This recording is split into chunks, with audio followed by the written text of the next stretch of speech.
പടം ഹിറ്റ് ആകും. കാരണം ഒട്ടും തന്നെ ലാഗ് ഫീൽ ചെയ്യുന്നില്ല. പിന്നെ എന്താണ് ഇന്റർവ്യൂവിൽ പറഞ്ഞേക്കുന്നത്, അതിന് 150% നീതി പുലർത്തിയിട്ടുണ്ട് ഈ സിനിമ. എനിക്ക് പ്രത്യേകിച്ച് കുഴപ്പമൊന്നും തോന്നിയില്ല. കാരണം ജിത്തു ജോസഫിൻ്റെ വേറിട്ടൊരു കഥയാണ് നമ്മൾ കണ്ടത്. സാധാരണ ജിത്തു ജോസഫിൻ്റെ സിനിമകളൊക്കെ നമുക്ക് എടുത്തു നോക്കുമ്പോൾ അതിൽ നിന്നൊരു വ്യത്യസ്തമായ ഒരു കഥ. അതിനകത്ത് എല്ലാവരും നല്ലപോലെ തന്നെ അഭിനയിച്ചിട്ടുണ്ട്. എനിക്ക് ഏറ്റവും കൂടുതൽ ഇഷ്ടപ്പെട്ട ജഗദീഷിൻ്റെ ഒരു കഥാപാത്രമാണ്. പിന്നെ കണ്ണ് കാണാതെ അഭിനയിച്ച ആ ഒരു ആക്ടർ നല്ലപോലെ ചെയ്തിട്ടുണ്ട്. പിന്നെ പെട്ടെന്ന് എത്തിച്ചത് സിദ്ദിഖിക്കയാണ്. ലാലേട്ടൻ അത്യാവശ്യം നല്ലപോലെയൊക്കെ ചെയ്തിട്ടുണ്ട്. പക്ഷേ എല്ലാവർക്കും ഇത് ഇഷ്ടപ്പെടുമെന്ന് തോന്നിയില്ല.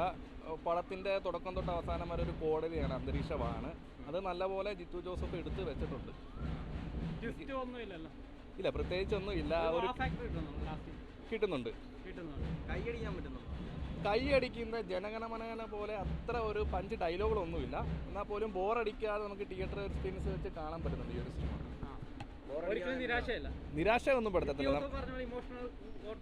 അധികം ഇമോഷനൊന്നും എനിക്ക് ഫീൽ ചെയ്തൊന്നുമില്ല. പക്ഷേ എന്നാലും ബോറടിക്കാതെ നമുക്ക് കാണാൻ പറ്റുന്നുണ്ട്. ലാലേട്ടനാണെങ്കിലും നല്ലപോലെ പെർഫോം ചെയ്തിട്ടുണ്ട്. ഞാൻ പറഞ്ഞ ജിത്തു ജോസഫിൻ്റെ വേറിട്ടൊരു സിനിമയാണ്.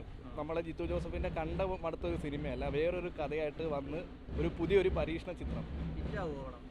പടം ഹിറ്റ് ആകും. കാരണം ഒട്ടും തന്നെ ലാഗ് ഫീൽ ചെയ്യുന്നില്ല. പിന്നെ ഞാൻ പറഞ്ഞ ചിലവർക്ക് ഈ കോടതി തന്നെ ആയതുകൊണ്ട് ഒരു ഇത് വരാം. അത് ഒരു പടം ഭയങ്കരമായിട്ട് ഇഷ്ടപ്പെട്ടു. കാരണം 5 വർഷത്തിന് ശേഷം ലാലേട്ടൻ ഇതൊരു സ്റ്റാർട്ടപ്പ് പോലെയാണ് എനിക്ക് തോന്നിയിട്ടുള്ളത്. ഇത്രയും നാളും എല്ലാവരും വിമർശിച്ചവർക്കൊക്കെ ഒരു സ്റ്റാർട്ടപ്പ് നമുക്ക് ഫാൻസിന് വേണ്ടിയിട്ട് തന്നു.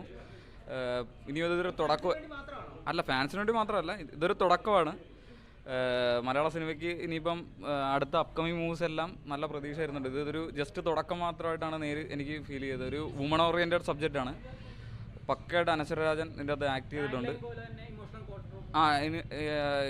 ജിത്തു ജോസഫ് എന്താണ് ഇന്റർവ്യൂവിൽ പറഞ്ഞേക്കുന്നത്, അതിന് 150% നീതി പുലർത്തിയിട്ടുണ്ട് ഈ സിനിമ. അതായത് പുള്ളി സസ്പെൻസ് ഇല്ല, ഇതൊന്നും ഇല്ലെന്ന്, അതൊക്കെ തന്നെയാണ് പുള്ളിയുടെ ഒരു പുതിയൊരു അറ്റംപ്റ്റായിട്ട് തന്നെയാണ് ഈ ഫിലിം കണ്ടത്. വളരെ രീതിയിൽ സിദ്ദിഖായാലും ലാലേട്ടനായാലും പ്രിയാമണി എല്ലാം ഡയലോഗും ഇതിനകത്ത് പ്രത്യേകിച്ച് LLB പഠിച്ചവർക്ക് ഇത് പുള്ളി പറഞ്ഞിട്ടുണ്ട്. ഇത് സ്ഥിരം നമ്മൾ കോർട്ട് കാണിക്കുന്ന പോലെ അല്ല ഇതിപ്പോൾ കാണിച്ചേക്കുന്നത്. കുറച്ചുകൂടെ റിയലിസ്റ്റിക് ആയിട്ട് തന്നെ കാണിച്ചിരിക്കുന്നത്. അത് 2-3 ഇൻ്റർവ്യൂവിൽ പറയുന്നുണ്ട്. പിന്നെ എൻ്റെ സ്ക്രിപ്റ്റ് റൈറ്റർ അഡ്വക്കേറ്റാണ് അതിൻ്റെ അകത്ത് ആക്ട് ചെയ്തേക്കുന്നത്. മൊത്തത്തിൽ ടോട്ടലി നല്ലൊരു പടം ആയിട്ട് തന്നെ.